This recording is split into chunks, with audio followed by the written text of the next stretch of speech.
Hey everyone, it's Alex with BA Strategies here, and I'm here to talk SEO.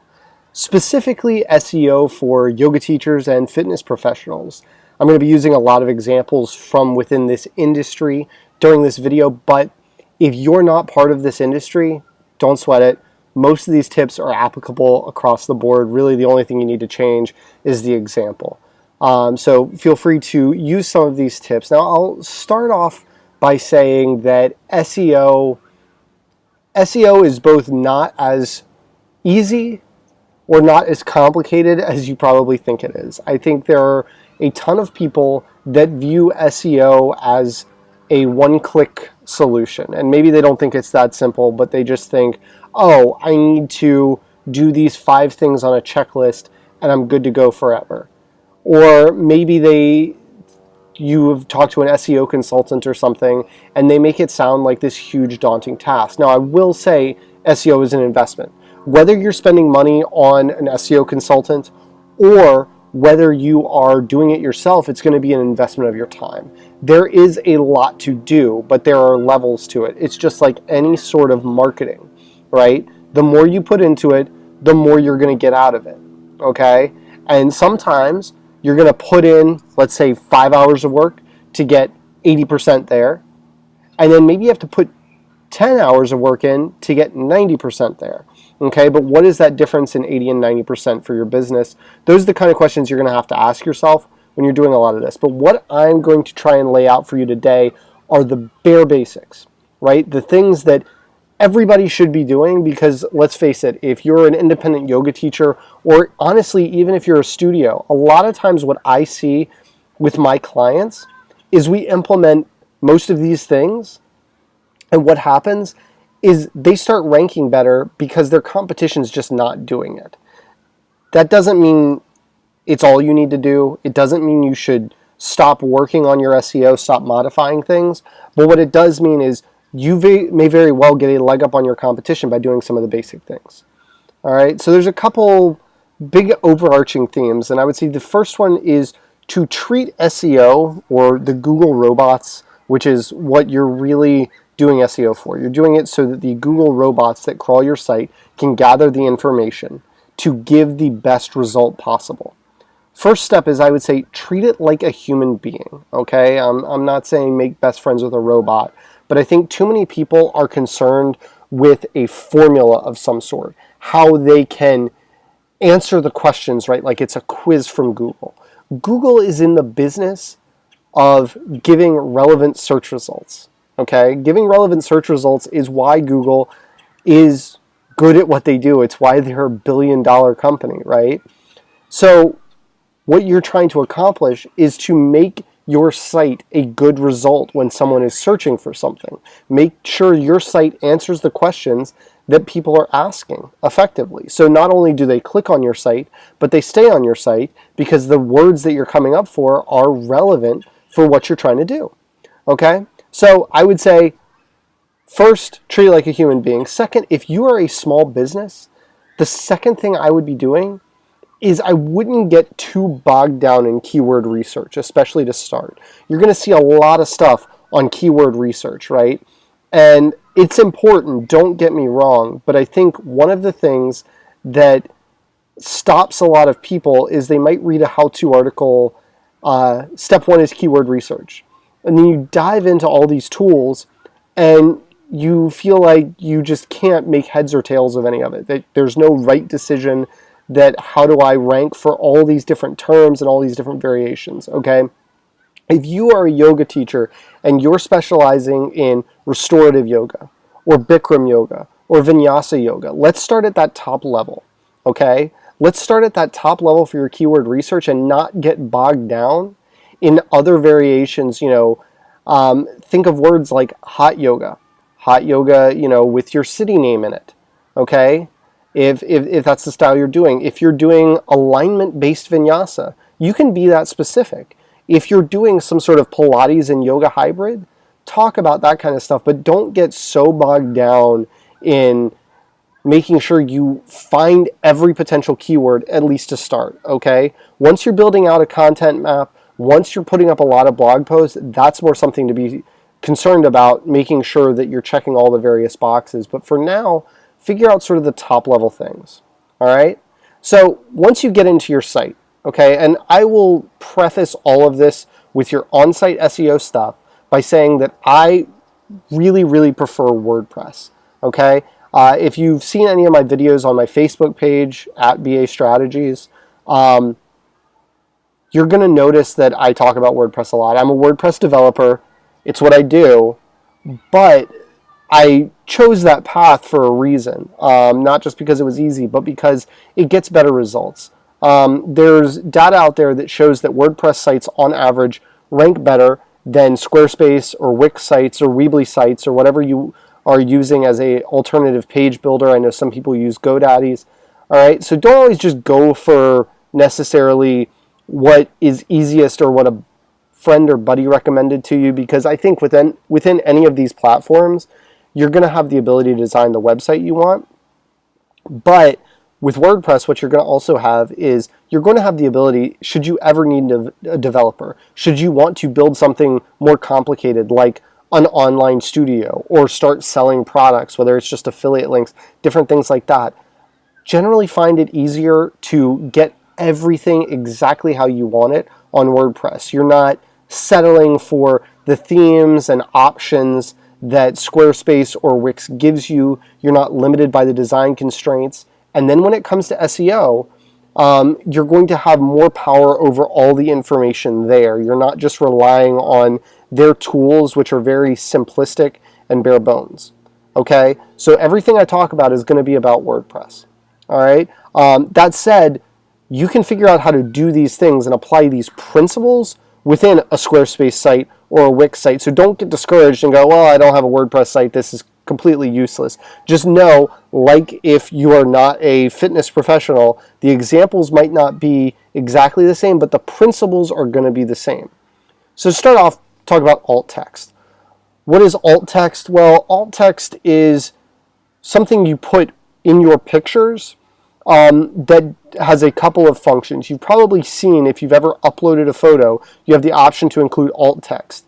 And if you don't know what it is, what it does, it serves two purposes. Should the picture not load for whatever reason, whether people can install things that block the ability to pull up images for some reason, it describes what's supposed to be in that spot. All right? If someone is visually impaired and trying to use your website, different, assisted devices or things like that can help them read the picture based on the alt text. Okay? And similarly, Google's robots, remember the star of the show here, they actually use things like alt text to determine what your photo is about. They use things like alt text, title, and description. Okay? So use these tools, because when the bot crawls your page, they can't look at a picture. It's software. It can't look at a picture and go, oh, that's a picture of a yoga mat. You have to describe that that's a yoga mat. So the first thing is, on your site, wherever you have a picture, whether it's your headshot, whether it's you doing downward dog, whether it's you just in your business, whether it's the outside of your business, or whether it's something as simple as a yoga mat, make sure you're describing it.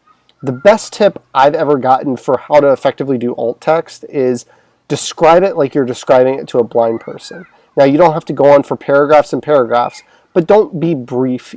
Be descriptive and specific about what that picture is so that you are effectively describing it. And yes, it's okay to tie in what your business is about, but make sure that you're not just going in there and just typing a few words, okay? The next thing you're going to want to focus on after you've gone through every single image, even if it's like a background image in a section or something like that, and you've applied the alt text to it, okay? Now this can be done if you're in WordPress through your media library. You can go into your media library, you'll see all of your photos, and you can click on each one and add the alt text. It's not a short thing to do. It's a little bit tedious, but it's important. So just set aside some time, one weekend, you can make a lot of these updates and really get your site going. The second one is your headings. Okay, and your headings are on your page. They are what your, if you say, if you've got a section that says prenatal yoga, make sure that heading talks about prenatal yoga. Make it I don't want to say overly descriptive because you don't want to ruin the flow of your site by having way too many words there. But if it's about prenatal yoga, say prenatal yoga instead of prenatal, right? Because then it ties in the yoga aspect where prenatal could be talking about vitamins, and it could be talking about, it could be talking about prenatal doctors, prenatal care, prenatal whatever. There's a lot of stuff that goes into the term prenatal, all right? Google's pretty smart. If you've got a site all about yoga and you've got one header that says prenatal, they're probably going to figure it out, but there's not a lot of reason to just leave it to chance and hope that they interpret it correctly, because you want to make things as easy as possible, okay?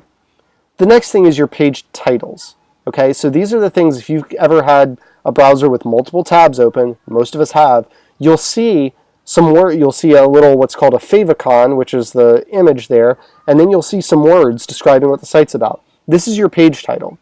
If you've built this, just through straight code, this is an HTML tag on your page.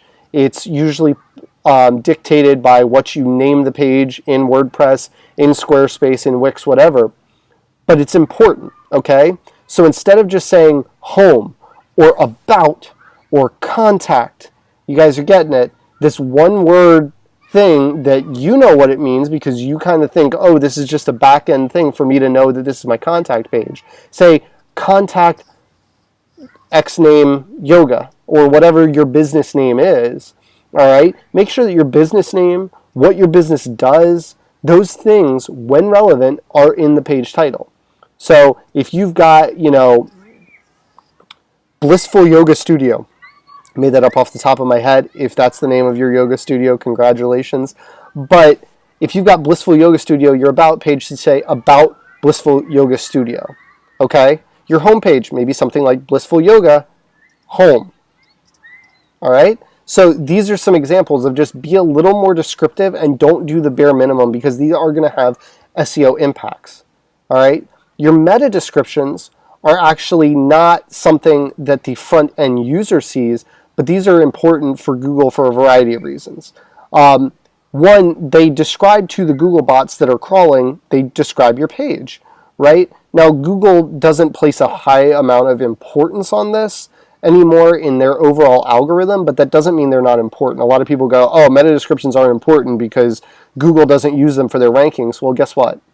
When you're on a Google results page and you see a link and you see a description, the link is the title tag, the description is the meta tag. So these two things also play a valuable role in how your business is presented on Google. So if you're doing everything else right and you're getting onto that first page of Google, if you're getting in the top 3 results for a certain keyword or search, then what's super important is that when your result is up there, it describes effectively. That's how you're selling to your potential customers. That's their first impression of you, is that they're seeing this title tag and this meta description to know what this page that you want them to go to is all about. Once you have all this stuff, another thing to think about, once you've gotten this all within your various pages, you're going to want to think about your internal linking structure, okay? Let's say you've added your alt text, you like your title tags, you've got all your meta descriptions, okay? You're going to want to think about your internal linking structure. What your internal linking structure is, it's fairly self-explanatory, but it's how your site links to itself. A great rule of thumb is to make sure that it takes no more than 3 clicks to get from point A to point B. And point A can be any page on your site. Point B is any other page on your site, right? So 3 clicks, all right? If that means they have to go home, blog, category, tag, and they get to your blog post, perfect. 3 clicks, okay? About, team member, contact, 3 clicks, right? But make sure you're not making things too convoluted, and once they get down to that blog post, is it easy for them to get back to the contact page? Is it easy for them to get to your shop if you have a shop online, okay? Make sure it's easy. This does 2 things. One, it improves your overall user experience, which is just a great thing to do. It improves your experience so that people can use your site efficiently, they don't get frustrated, and they don't leave. The second thing that it does is it makes it easier for Google to crawl your site. because they can get from point A to point B efficiently, make sure they've indexed, which is their term for putting in their data bank all of your pages, they've indexed your pages correctly, and they've indexed all of your pages. To take that a step further, the next thing you're going to want to do, after you've made sure that you've got spaces for everything to link within 3 clicks to everything else, fewer is fine. It's better if it jumbles up your page with a bunch of links. Don't try to make every single link available on every page. It's going to look awful. But once you've gotten that internal linking structure set up, the next thing you're going to want to do is create a sitemap. Now, a sitemap is what it sounds like, but it's not very pretty looking. It looks more like if you've ever opened up a folder on your desktop and you see like a list of files, subfolders, you click on the subfolders, all that kind of stuff. It's an organizational in one column of how your site is organized and how people can find everything. But most importantly, it's not a ton of use for the front user. Most people don't go through a sitemap unless your menu is really convoluted. It's also for Google. It provides a map for Google, okay? Now, I don't ever recommend that someone create a sitemap on their own. It's frankly cumbersome, and there are tons of free tools that will do it for you, all right? And then you can take that sitemap, and using a tool that we'll talk about later called Google Search Console, you can submit that sitemap to Google to make it that much easier to find your site, okay? Now, one free tool that I really like that can help you do all of this, okay? It can help you with your page headings. It can help you with your page titles, your meta descriptions. The content of your page is called Rank Math, okay? It's a plugin for WordPress. A lot of people really like Yoast SEO. I've got no problem with that. The differences between Yoast and Rank Math are fairly small. But the things I like with Rank Math is that in their free version, you can have several different target keywords for a given page. Yoast only allows you one, and then you have to pay something like $99 a year to get more than one. Second, Yoast uses this red, yellow, green stoplight method for saying bad, average, or good. Rank Math uses a score out of 100, and then it gives you a more comprehensive list of things that you can be doing to help your page. You know, say, oh, make this more readable. Make sure the content is a little bit longer. Make sure you have the appropriate number of heading tags on your page. Make sure they're descriptive and they're talking about the words that you say you want to target on this page. So I really like Rank Math. It's a free plugin for WordPress. If you prefer Yoast, you're already using Yoast and you started with it, you can keep going. But I find Rank Math to be just a little bit more high-powered with what they do, a little bit more comprehensive with their free version, okay? And so once you've gotten that, that's a lot of your basic foundational on-site stuff, all right? You want to have all these things in place, and then the next things that are really in these 3 pillars, right, of SEO. You've got your on-site SEO, you've got your content strategy, and you've got your off-site SEO. And people will break it down in different ways, but I find that easiest. So that second pillar, we've already talked about all the on-site things you can do. That second pillar is blogging, okay? It's content, and it's creating content. This is the phase where you might want to get a little more in-depth with your keyword research, but I'd still say not to stress over it until you've gotten in a habit of blogging about things relevant to your business, okay? There are tons of cheat sheets. If you're struggling for what to write about, I'm happy to provide you some examples. I'm happy to help you map out a content strategy. There are also plenty of places where you can get some ideas, but talk about your business, okay? Have these core concepts, the benefits of doing yoga at least twice a week, the benefits of not overstretching your hip flexor, the benefits of strength training while doing yoga, the things that you talk about, the advice you give to your clients on a day-to-day basis, share that on your blog. Share your expertise. Make it relevant about your business. I don't want to discourage any yoga teacher or fitness professional out there from sharing their favorite smoothie recipe, but don't make that a part of your core content strategy. Make that something extra that you provide, because something like a smoothie recipe if that's not what your site's about, if that's not what your blog's about, if that's not the primary value you're trying to give your clients, that shouldn't be the primary thing you're blogging about. I love it if that's what you're interested in, and if you're interested in it enough, I think you should definitely devote a lot of time to building up those kinds of keywords around smoothies. But if you're trying to sell yoga, and you're trying to rank for yoga, or you're trying to rank for Pilates, or something along those lines, talk about those subjects in some way or another, whether you're talking about yoga mats, whether you're talking about yoga styles, whether you're talking about individual stretches, talk about what your business is about, okay?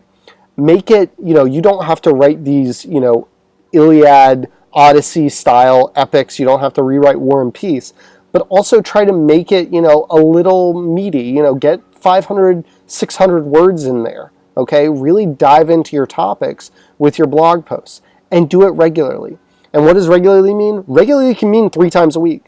Regularly can also mean once every other week. Regularly can mean once a month, once a week, whatever cadence you think you can accomplish, do it and do it regularly, okay? Keep your blog page refreshed, keep it updated with fresh content, and if you wrote a piece of content, say 3 years ago, and you're like, man, I've done so much more training, I've done so many more classes, and I have such a better understanding of this, refresh it. Update the dateline and refresh it with new information. All right, you don't have to recreate the wheel just because you got a new idea on the exact same subject. Once you've done all this stuff, okay, these are the basic things that most people can do within their own website without having to put a lot of effort into it. You don't have to be a web designer. You don't have to, know everything there is to know about the ins and outs of how to code a website to get most of this stuff accomplished. But for some people, they want to take it to the next level. So the next level for me is running things like speed tests and SEO-based tests to see some of the areas that you might be falling short, because I think while page speed is not always a direct factor in where your site ranks, it will affect how long people stay on your site. Whether, if your site takes too long to load, then they're probably going to just click the back button and go to the next result because they're like, I couldn't get this to load. And what their question wasn't so meaningful that they had to wait 14 seconds for your page to load. The goal you should be going for is 3 seconds or under. And once you get to this 5-second mark of your page load, there's been data done by Google that every 100 milliseconds or 1/10 of a second in reduced page load time actually can improve sales by a pretty measurable percentage, by 1%. So if you take your site down by 10 seconds, you could see 100% better conversion rate, probably even more if you've got 10 seconds of possible improvements. What you're going to want to do to test this, there are 3 tools that I really like, okay? Pingdom, that's Pingdom, GT Metrics, and that's metrics with an X at the end, so GTMETRIX, and the last one is Google Lighthouse, okay? I'll let you guys investigate those, go into depth on those. That's not what this video is about. If you have questions about those tools, remember they're Pingdom, GT Metrics, and Google Lighthouse. I love those 3 tools, so feel free to investigate those if you want to take them to the next level. For the rest of you who aren't ready to take it to the next level, the other things that you need to do, you need to install Google Analytics and Google Search Console on your site, okay? Google Analytics, some of you may have it, all right? You may have done it already, but Google Analytics is tracking codes that Google uses on your site to track the number of visitors that come to your site, who they are, where they're from, what they do, where they come from, where they leave to, all right? It's super valuable information so you can track your customer journey. What it's also going to do is when you hook it up to Search Console, you can see things like, oh, so-and-so landed on this page based on this search result, okay? They searched for this thing and then they ended up on this page, and you can see these customer journeys, and then you can take it through to purchase. So if you're the type of person that maybe you sell private sessions on your website, you can see that someone searched for private yoga lessons, clicked on your private yoga page, and then went over to your store and then bought a package of lessons, right?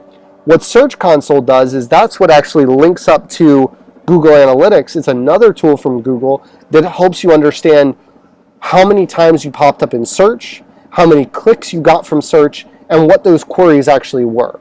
Okay? So if you need help with that, I'm also happy to help you with your Google Analytics, your Google Search Console setup. It's fairly straightforward. Sometimes you need a developer. If you're running WordPress, super easy. If you install just a few plugins, there are a lot of great ones out there.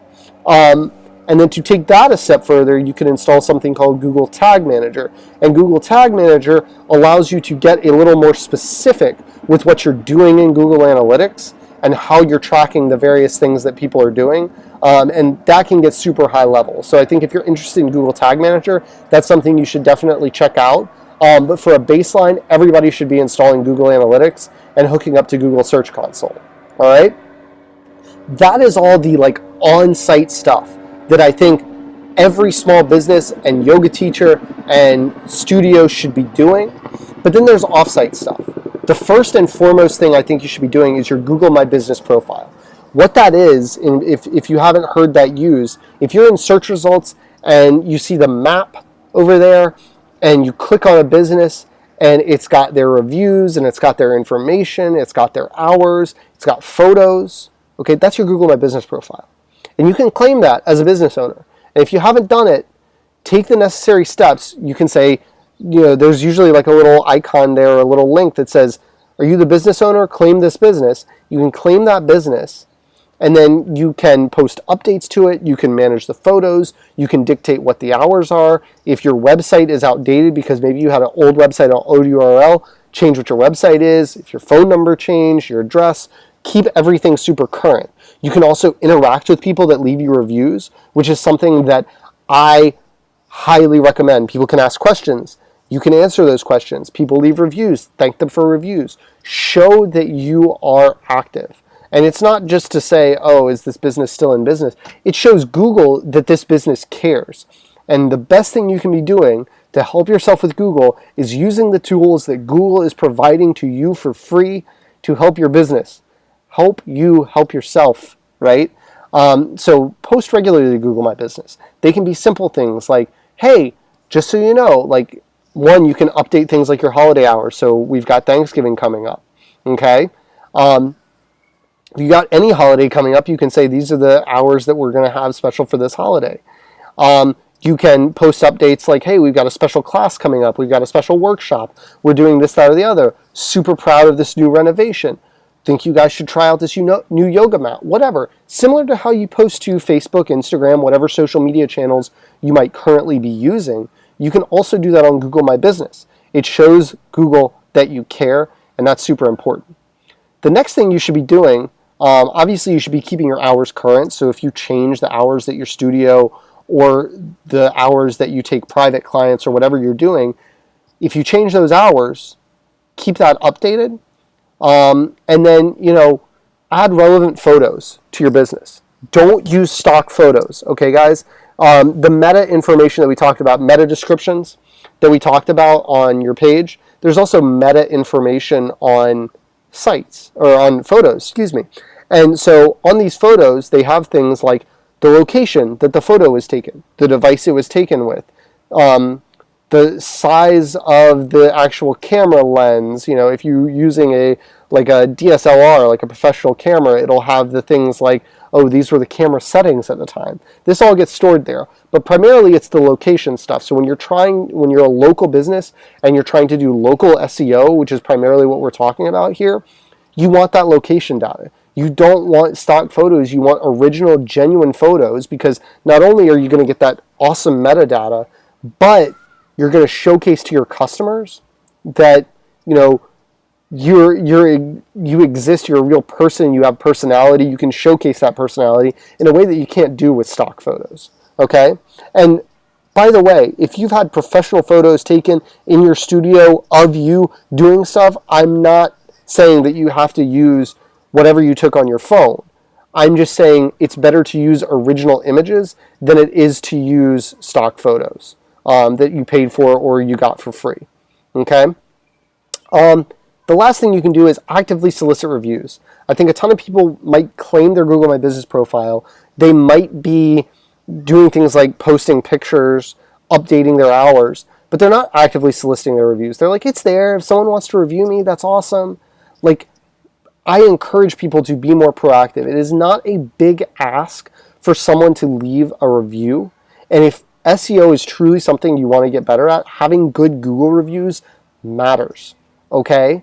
It very much matters because it showcases to Google and on Google that you are a worthwhile business for whatever that person is searching that's related to your business. So actively go after reviews. Encourage people to do it.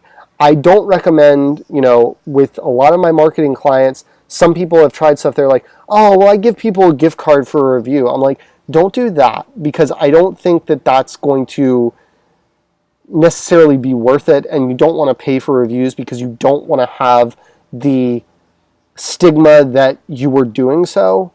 That said, one thing that I think is super awesome that a couple of my clients do is they might do a raffle. So everybody that leaves them a Google review, maybe a Facebook review, a Yelp review, whatever platforms they're finding most successful for their business, everybody that leaves them a review gets entered into a raffle for a gift card. So you're not paying someone to leave you a review. You're just encouraging the honest reviews and then a random pull out of a hat, okay, for a gift card. That said, I don't think that everybody necessarily needs to do that. If you've got good clients, just tell them how important it is to you to leave a review. If you've got a good relationship with your clients, it shouldn't be that big of an ask. Just go, hey, it'd be really awesome if you could leave us a Google review. That really does a lot to help our business. And if you're providing great service to them, if you're providing a great workout, if you're helping them with their physical problems, whatever you're doing there, they're going to find that worthwhile. Then it shouldn't be a big ask to say, hey, here's another way to help me, okay? Social media, speaking of reviews, speaking of like Facebook reviews, social media is another great way to help your SEO. Stay relevant, stay current, keep your information up to date, because when people search like your business name, okay, your social media profiles are another one that's going to come up, okay? Whether you're using Instagram a lot, Facebook a lot, Twitter a lot, whatever you're using, keep it up to date, use it, and similar to how I was talking about blogging, post regularly. Regularly means on some sort of, manageable cadence. If you cannot post every single day, don't burn yourself out by posting every day for 2 weeks and then stopping for 6 months, okay? Take those 14 posts and post them one a week and then keep going for 14 more weeks, Make it something manageable that you can do, but show that you exist, okay? And if someone is more comfortable leaving you a Facebook review than a Google review, that's fine. Get the Facebook review. I think Google reviews are slightly more valuable, but what happens is a lot of times if you have good Facebook reviews or if you have a lot of Facebook reviews, what Google will do is they'll show them side by side. They'll say 5 out of 5 on Google, 4.8 out of 5 on Facebook or whatever. So solicit good reviews, recommendations, wherever it's most convenient for you to get them, okay? And to stay active on social media, because social signals are a great signal to Google that, again, you care, you're passionate, and you're a relevant result for people that are searching. The last thing I'll talk about, okay, is backlinks. Now, backlinks are sort of an entirely different animal from everything we've talked about, because all the things we've talked about so far, other than actually having someone else post the reviews, they're all things that you can affect. They're all things that, that are totally within your power to just do. You do it, you can, over time, as you build up the SEO credibility, you will see your page go up in the rankings. But that said, backlinks are sort of another beast, where that's some other site linking to your page, okay?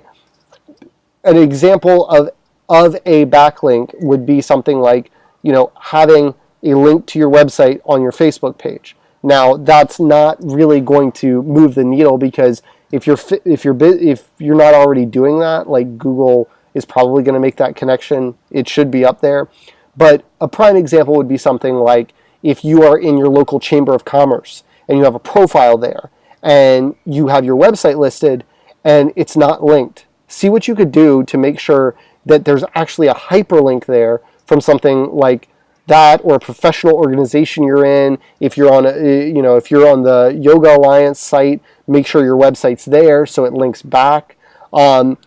If you work with other businesses, let's say you're a yoga teacher and you work with a physical therapist, or you work with a strength trainer, or you're a strength trainer, you work with a yoga teacher, you collaborate with other people and they have a site, and maybe they have a hey, here are some other businesses I recommend, get a link on that, okay? Offer to do maybe a guest post on how yoga can complement your strength training or how yoga can complement your physical therapy, right? And then make sure that included in that is a link back to your site, okay? Another great way to get backlinks, and possibly one of the best and most reputable ways to get backlinks, is to be interviewed for high quality news articles, okay? Because what that does, Google already ranks reputable news sources. So I don't just mean, somebody's blog that they started yesterday, but actual, even local papers, reputable blogs. Not all blogs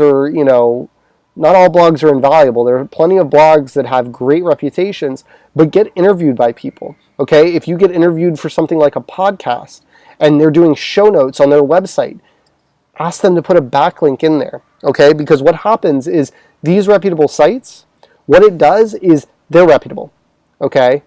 Google knows they're reputable. Google trusts them. They link to your site. Google goes, this site that I trusts this business.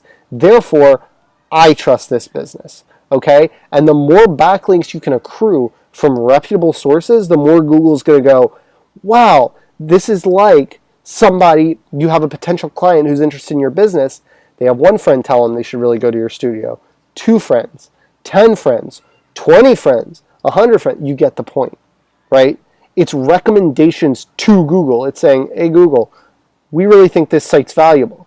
We really think this site's valuable, and so does this person and this person, and that can help you, okay? Now, if you are struggling to get interviews, one of the best tools that I can recommend to people is called HARO, H-A-R-O. It stands for Help a Reporter Out, and it is a thrice emailed digest of reporters with various queries. I cannot guarantee that in the 50 to 100 queries that you're going to get in each email that any of them are going to be related to you. But when you get 50 different queries or so 3 times a day, you're getting somewhere between, I'd say, 120 and 300 queries each day. There's a chance that over the course of a week, you're going to have someone you can reply to, okay? So that's another great way to connect with reporters who are looking for things like yoga teachers, personal trainers, physical therapists, you name it, as sources, okay? So use that as a great opportunity to get backlinks. Another great way, a final great way to get backlinks is to have really powerful content, okay? Say things in your blog content that haven't been said before, or haven't been thought about in the way you're thinking about it, or could have been said more eloquently with better examples. Okay, because what's going to happen then is people are going to want to cite that content. They're going to use that as an example of what they're trying to talk about because you said it perfectly. Okay, you made great points. You did research studies on your clients. You did case studies on your clients about the positive effects of getting your shoulder blades back, or stretching your hamstrings every 30 minutes, or not whatever the topic is that you think is different, informative, and effective. You can use that and people will link back to it, okay? So I hope this was super helpful. To recap a little bit of everything, there's on-site things you can do like alt text, your headings, your page titles, your meta descriptions. You should be building a sitemap. You should be checking your internal linking structure. You should be hooking up to Google Analytics, hooking up to Google Search Console. If you want to get more advanced, you can hook up to Google Tag Manager. You can assess your page speed with tools like Pingdom, GTmetrix, and Google Lighthouse. And then offsite, Google My Business. Get the reviews, manage the reviews, add photos, add replies, ask questions, post on social media. Do this all regularly, blog regularly, and go after high quality backlinks. I hope this was helpful, guys. Now, I will say this. I think that SEO is a super powerful tool. It's the final note I'll leave you with. I think it's a super powerful tool.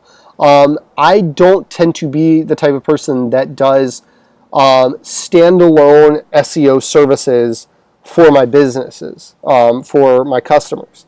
Not because I don't think that standalone SEO isn't helpful. I just find for small businesses that it's one awesome part of a more integrated marketing strategy, that you can be chipping away at a lot of these items, posting regularly on your blog, and doing these things for your SEO, which is a very long-term play, while also doing things like having a very concentrated social media strategy, while also having a really valuable email list, while also maybe running Google ads, okay? Maybe running Facebook ads, doing a lot of different things. And so if you want to talk to me about how you can fit SEO into your marketing strategy, by all means, contact me, alex@bastrategies.com. You can visit me at bastrategies.com. You can catch us on Facebook, facebook.com/bastrategies. Twitter, not really on there a ton, but at bastrategies. Instagram at bastrategies. LinkedIn, bastrategies. So feel free to find me, contact me, email me if you have any questions about how you can accomplish this SEO stuff. And how it can fit into a larger marketing strategy. Because what I didn't go into in this video, but I'm happy to explain, a lot of this stuff you're doing for SEO, instead of having different buckets of different things that you're doing, there are ways to connect it all together and do things where you're, killing two birds with one stone, or as PETA has suggested, feeding two birds with one scone with some of these actions that you're taking. All right, guys, I hope this was helpful. Talk to you later.